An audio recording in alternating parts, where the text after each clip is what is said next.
First as a contender in the Conservative Party of Canada leadership race, and now as the independent MP for Hastings, Lennox, and Addington. It is an honor for me now to invite to the mic MP Derek Sloan.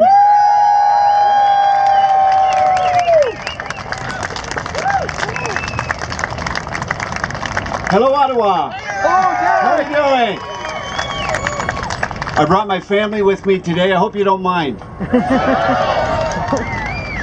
So, my wife and I, when we decided to go back to school, I went to law school. She went to get her master's of nursing and her nurse practitioner's degree. You know, the average person would say, well, that's not a good time to have kids. So we had a 9-month-old, which was Fiona at the time. And so we went to school with a 9-month-old, and 3 years later, we had 3 kids. So we went to school with 1, we ended up with 3. Thank you very much. Thank you very much. I don't believe that, you know, having families, having children slows down your life. I mean, if anyone's been following what I've been doing, hasn't slowed me down at all. It sped you up. So, you know what? The fact that children are a drag, or that, you know, getting married or having a family and all that, you know, slows you down, it's false. It gives you, it settles you, it gives you an economic basis to, you know, buy a home, to move forward in life.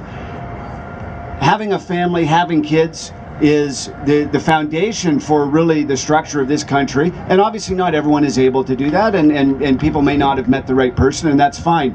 But for those who are able to do it, it's a great choice, and it certainly hasn't slowed me down at all.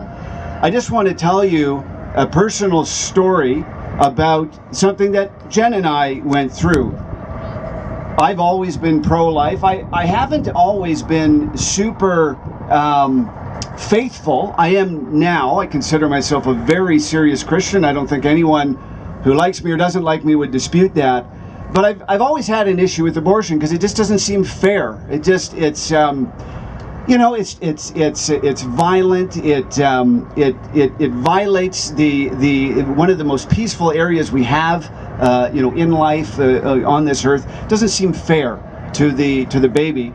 But when we first were pregnant with Fiona, we had an ultrasound, and one of the ultrasounds, they came back to us and they said, we think that we noticed some hardening, some calcification in the baby's intestines, and that can be a sign of Down syndrome.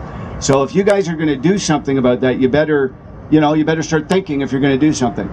And Jen and I said, well, you know, we don't want to do any further tests. We don't care. We're going to keep the baby anyways.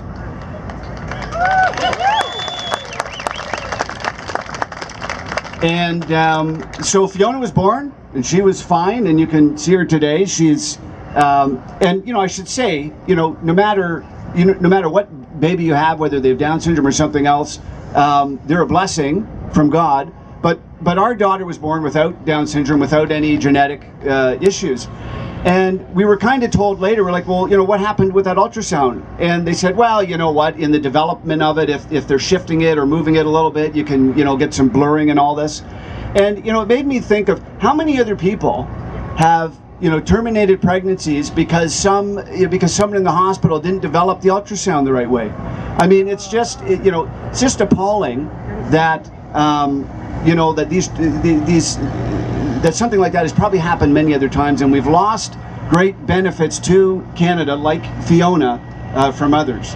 So, you know, if anyone is here that is maybe on the fence on this issue, I just want to say, you know what? Whatever God has blessed you with, just see it through to the end, and just, you know, have faith that it will turn out the way it should. With respect to, you know, advocacy on this issue and other issues, I just want to say that you're not alone.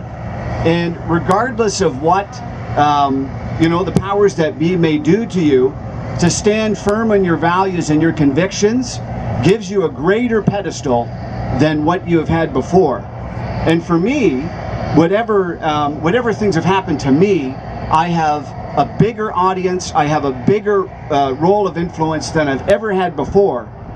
And thank you. And I just want to encourage you, in your own way, to not compromise, to stand true to conviction, and never, ever back down. It's okay to be nice, it's okay to be polite, but don't back down, even if it feels like you're all alone. But as we know today, you are not alone. There are many, thousands of people, tens of thousands, hundreds of thousands of people across this country who share your values. And even if it may seem like you're a martyr or you're being singled out, stand firm and you will be blessed for that. I want to thank you for being here today. Thank you for rallying to this cause under extreme circumstances, under provincial-wide lockdowns. We right now we're in a culture which appears to be leaning towards promoting death. You can get an abortion right now for many different reasons. You can get euthanasia, but God help you if you try and go out to the play park and live a little with your children. So we need to stand firm and stand strong in a peaceful manner like we've been doing. And I want to thank you for being here and committing to this day. Never stand down, never compromise. God bless you, and God bless Canada.